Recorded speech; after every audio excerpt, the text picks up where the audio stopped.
आज जिनको हम बुलाए हैं वो बहुत ही क्रांतिकारी हैं और स्टूडेंट लाइफ से ही इन्होंने बहुत ही संघर्ष किया है और ये संघर्ष करते हुए यहां तक पहुंचे हैं। ओम प्रकाश पोद्दार, ये छोटा नाम नहीं है। इन्होंने पिछले इतने बड़े लोगों के खरा रहते हुए भी इतना मेहनत किया था कि ये इस बार बहुत लोकप्रिय हो रहे हैं। 22,000 वोट इन्होंने पिछली बार लाया था, जो कि बहुत ही अपने आप में मायने रखता है। आइए हैं ओम प्रकाश पोद्दार जी, जो कि हमारे पास आए हैं, बहुत ही पुराने नेता। आइए आपको हम मिलाते हैं ओम प्रकाश जी से। ओम प्रकाश जी, आपका हमारे स्टूडियो में बहुत बहुत स्वागत है। जी धन्यवाद। ओम प्रकाश जी, आप हमें बताएं कि इस फील्ड में आप आने का कैसे सोचे, इस फील्ड में आप कैसे आए? क्योंकि मैं जब से आपको देख रहा हूँ, करीब 17-18 सालों से मैं देख रहा हूँ आपको, तो आपको राजनीतिक में ही देख रहा हूँ। कहीं ना कहीं आपको मैं देख रहा हूँ कि आप जूझ रहे हैं जनता को लेकर, जनताओं की, चाहे पार्टी आपने जितना भी बदला हो, लेकिन हर बार हमने देखा है कि आप कहीं ना कहीं संघर्ष करते हुए नजर आते हैं। ये आपकी बड़ी अच्छी बात है। तो आपका क्या रहा है कैरियर और कैसे आप आए राजनीति में? जी, जिस समय हम पढ़ाई कर रहे थे, हमने भगत सिंह का जीवनी पढ़ा, सुभाष चंद्र बोस का जीवनी पढ़ा। हम इन दोनों महान क्रांतिकारी के जीवनी पढ़ के हम इतना प्रभावित हुए कि हमने भी निर्णय लिया कि मैं भी देश की सेवा में लग जाऊं। मैं भी देश के लोकतंत्र के अंतिम पंक्ति में जो बैठने वाले जो गरीब लोग हैं, मैं उनके आंखों का आंसू पोंछूं। मैं वही विचार अपने जेहन में लेकर मैं कॉलेज से अपना कदम बढ़ाया। और ये कितने साल पहले की बात है जब आप कॉलेज में थे? 1990 की बात है, जब से आपने इसको शुरू किया? जी 1990 की बात है। और हमने उस समय जो स्टूडेंट ऑर्गेनाइजेशन था, SFI, student federation of India, उसका हम एक सदस्य बन गया। और उस दिन से हम SFI को हम फॉलो करते आए। संगठन का जहाँ भी कहीं मीटिंग होता था, कार्यक्रम होता था, हम एक संगठन के एक क्रांतिकारी और एक ईमानदार सिपाही के रूप में हमने काम किया। उन्होंने मुझे एक चेतना दिया, एक ईमानदारी दिया, एक संघर्ष का राह सिखाया, एक पहचान दिलाया मुझे समाज में। तो आपने जो शुरू किया, आप बोले कि आप आंसू पोंछना चाहते थे, तो आपने क्या किया अभी तक लोगों के लिए? आपने क्या किया जब से? हम इस देश के अंदर में जो भूखमरी है, जो बेरोजगारी है,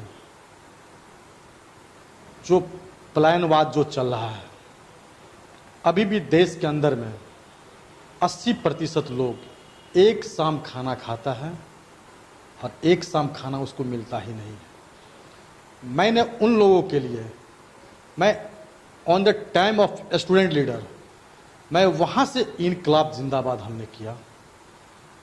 और यही कारण था कि जब 1993 में फीस बढ़ोतरी और सीट कटौती, इसका मतलब यह है कि जो पुअर स्टूडेंट था, VC जब फीस बढ़ा दिया तो वो जो गरीब तबका के जो छात्र थे, उनको एडमिशन पे, फॉर्म भरने पे उनको काफ़ी मजबूरी हो रहा था। हम लोगों ने उस व्यवस्था के खिलाफ 1993 में एक बहुत बड़ा संघर्ष किया। मिथिला विश्वविद्यालय का हमने घेराव किया था, प्रदर्शन किया था। हमने VC से मांग किया था कि चूंकि मैक्सिमम स्टूडेंट गरीब परिवार का तबका है, आप जो फीस बढ़ा दिए हैं, सीट को घटा दिए हैं, तो इससे फ़ायदा किसको होगा? जो पूंजीपति वर्ग के छात्र उसको होगा। तो हमने वहाँ से हमने इनकलाब जिंदाबाद किया। उसके बाद वहाँ पे लाठी चार्ज होता है। VC एक मतलब सामंतवादी व्यवस्था के तहत, पूंजीवादी व्यवस्था के तहत हमारे जुलूस पे, हमारे प्रदर्शन पे हमला करता है। और मेरे जैसे 21 छात्र नेता जो कि मधुबनी जिला से, दरभंगा जिला से, समस्तीपुर जिला से, बेगूसराय जिला से थे, हम लोगों को बुरी तरह पीटा भी गया। और उस समय हम लोग 4 महीना लहरियासराय जेल में बंद थे। जेल में भी रहे? जी। तो ये आपने स्टूडेंट के लिए उस जमाने में किया। जी। उसके बाद हमें लगता है कि आप कई पार्टी से होते हुए यहाँ तक आए हैं, तो किस पार्टी में कैसा अनुभव रहा आपका? किस किस पार्टी में आप रहे अभी तक? कितने पार्टियों को आपने छोड़ा पकड़ा? देखिए, सबसे बड़ी बात है कि एक ईमानदार कार्यकर्ता जो होता है, उसको हर पार्टी में लोग लेना चाहता है। लेकिन जब लोग ईमानदारी पूर्वक काम करता है और उनके कार्य का मूल्यांकन नहीं होता है, तो कहीं ना कहीं उसका दिल दुखा जाता है। दिल दुख जाता है। मैं जब लोक जनशक्ति पार्टी में था, हम उसके प्रखंड अध्यक्ष थे। पूरे बिहार में कहीं भी आंदोलन नहीं होता था, हमने झंझारपुर में सैकड़ों बार आंदोलन किया। एक प्रखंड अध्यक्ष के बाद हमने जिला उपाध्यक्ष का भी पद ग्रहण किया। उसी समय महेशपुरा वाला कांड हुआ।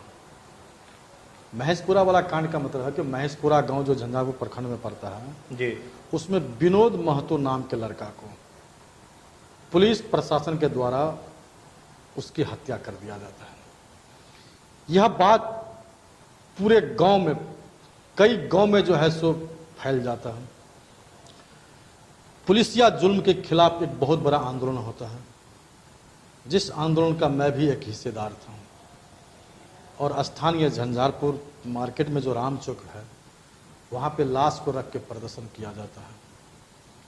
उस प्रदर्शन में भी हम अगुवाई थे और हम प्रशासन से मांग कर रहे थे कि जो थाना प्रभारी इस तरह की हरकतें किया है, सबसे पहले उसका स्थानांतरण किया जाए, मृतक को मुआवजा दिया जाए।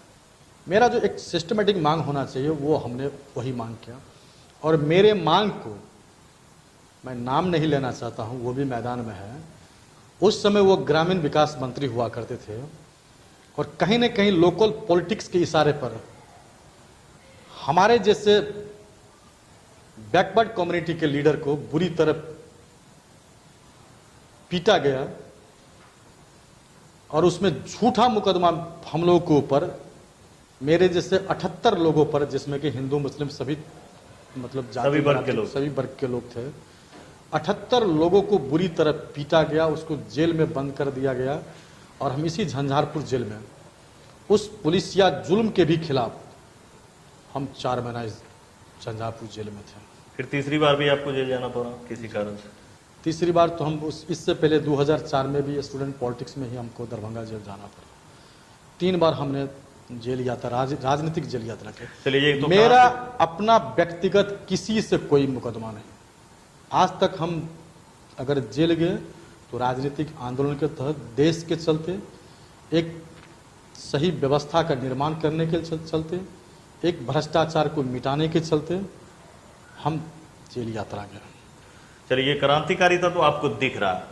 आपने एक बात कहा है और लोगों को भी आप कह रहे हैं कि आपके पास कुछ ऐसा सिस्टम है और एक प्रोजेक्ट है जिसके तहत आप जिला का दर्जा दिला देंगे। ये आप लगातार कहते हैं, अरे ये क्या फंड है? निश्चित रूप से ये क्या फंड है, क्या आपके पास? जो विद्यार्थी गणित खूब बनाया होगा वही विद्यार्थी मास्टर साहब को चैलेंज देगा कि मास्टर साहब जहां से जौन सा सवाल पूछना है पूछिए, मैं बना दूंगा। भाई साहब, हमने 20 साल तक झंझारपुर को जिला बनाने के लिए छोटा छोटा नुक्कड़ सभा से लेकर बड़ा बड़ा मैंने प्रदर्शन तक किया। मैं झंझारपुर बंद का भी आह्वान किया, जिसमें झंझारपुर के हजारों नागरिकों ने हमारे बंद का समर्थन किया।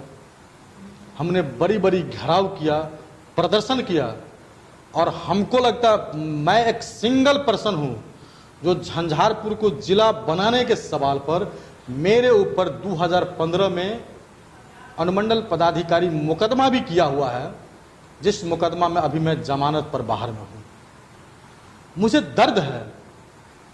मैं सोते झंझारपुर जिला, उठते झंझारपुर जिला। मेरे शरीर के एक खून के कतरा में झंझारपुर जिला बनाने का सपना मुझे दौड़ रहा है। और मैं ये कह रहा हूं कि आपके स्टूडियो के माध्यम से हम झंझारपुर के 3,16,000 मतदाताओं को मैं कहना चाहता हूं, मैं 20 साल तक सड़क पे संघर्ष किया हूं। पिछली दफा हम लोकसभा का स्वतंत्र उम्मीदवार के रूप में हम चुनाव लड़े थे। 22,000 लोगों का हमें मत प्राप्त हुआ। इस बार आप मुझे मौका दें। मुझे वो स्टाइल पता है, मुझे वो शिबू सोरेन का स्टाइल पता है कि कैसे झारखंड राज लेता है वो बिहार विधानसभा से। मुझे वो स्टाइल पता है कि कैसे जो है तेलंगाना स्टेट बनाता है। और मैं आपके माध्यम से आज ये भी खुलासा कर देना चाहता हूं कि सिर्फ जिला के सवाल पर मैं कोई दल में मैं नहीं जा रहा हूं।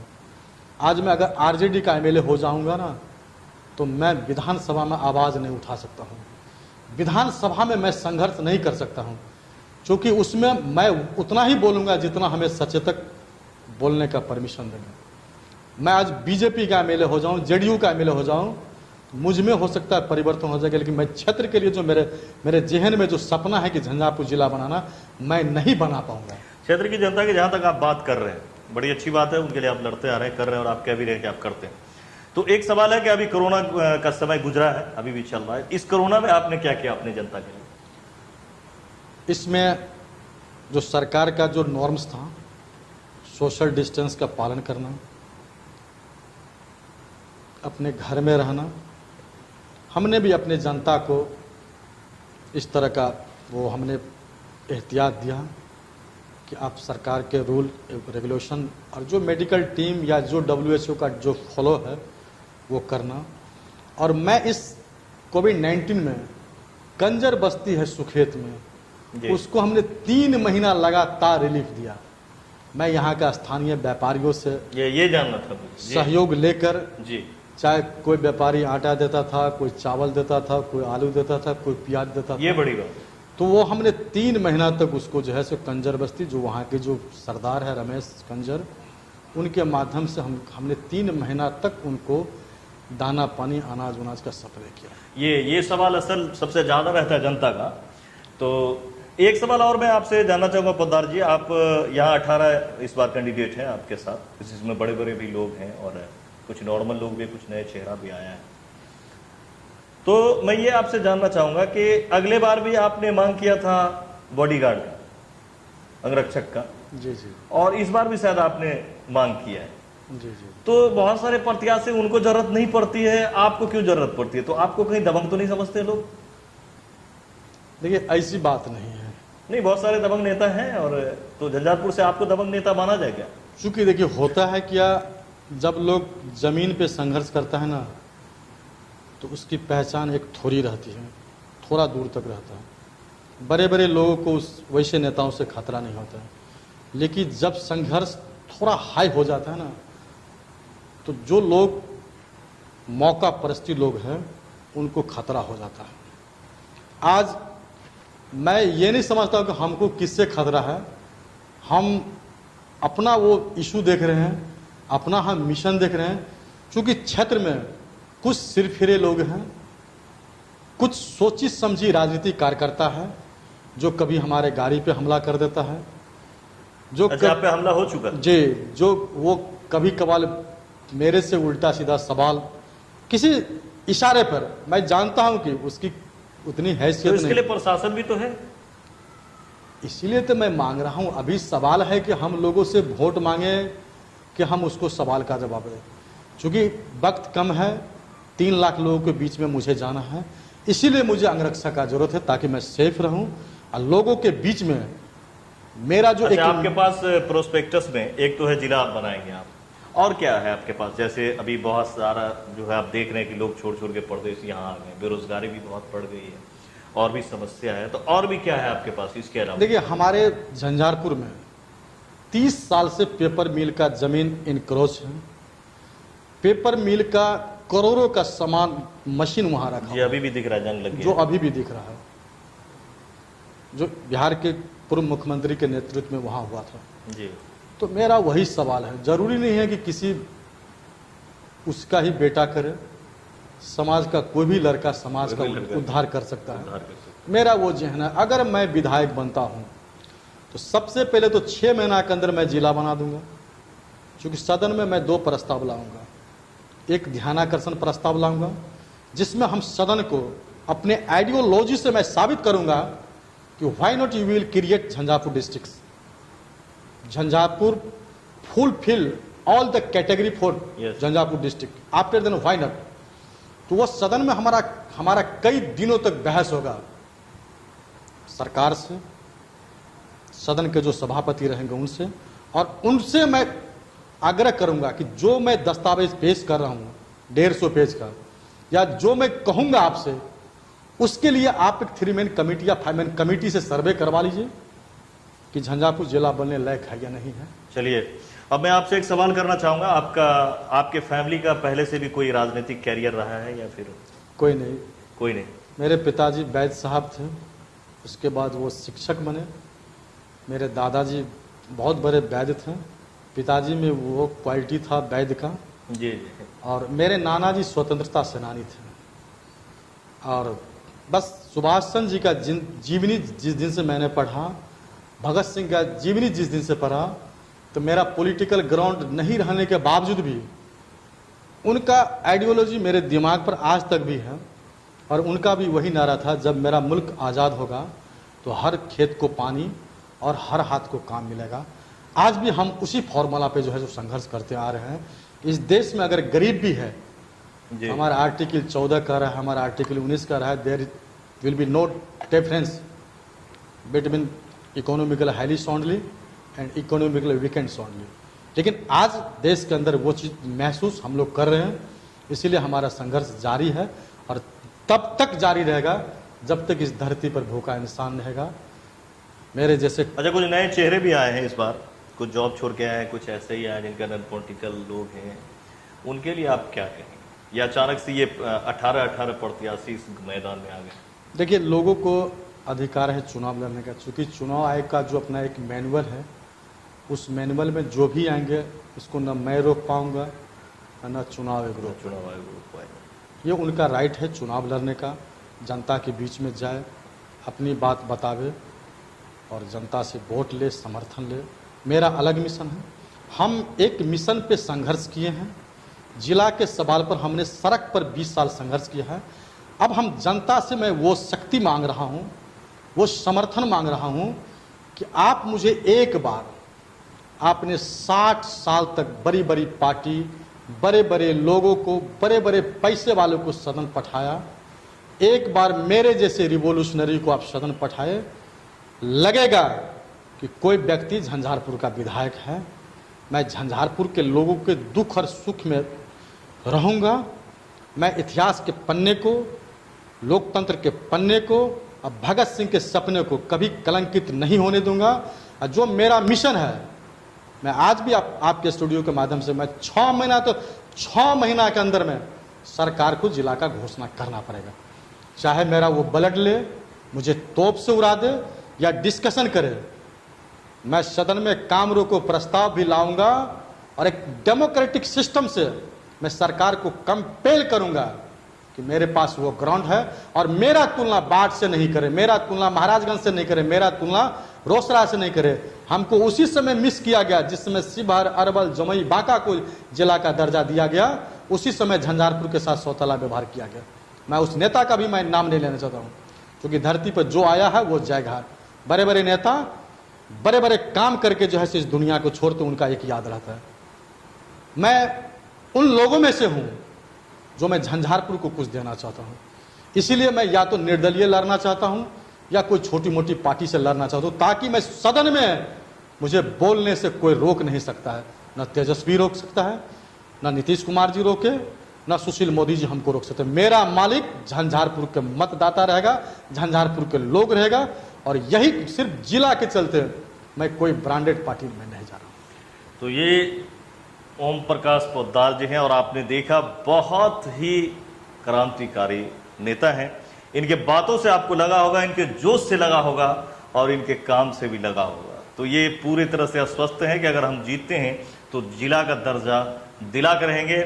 और ये क्रांतिकारी नेता, यानी कि ईंट का जवाब पत्थर से देने वाले नेताओं के राह पे हैं, उनके कदम पे चल रहे हैं। और आपने हमारे स्टूडियो के ये बहुत ही कीमती वक्त दिया इतना व्यस्तता में, इसके लिए आपका बहुत बहुत शुक्रिया। जल्द अगले लोगों के साथ, तब तक के लिए सवाल को दे इजाजत। अगर अभी तक हमारे चैनल को आपने सब्सक्राइब नहीं किया तो इसे सब्सक्राइब कर लें। नमस्कार।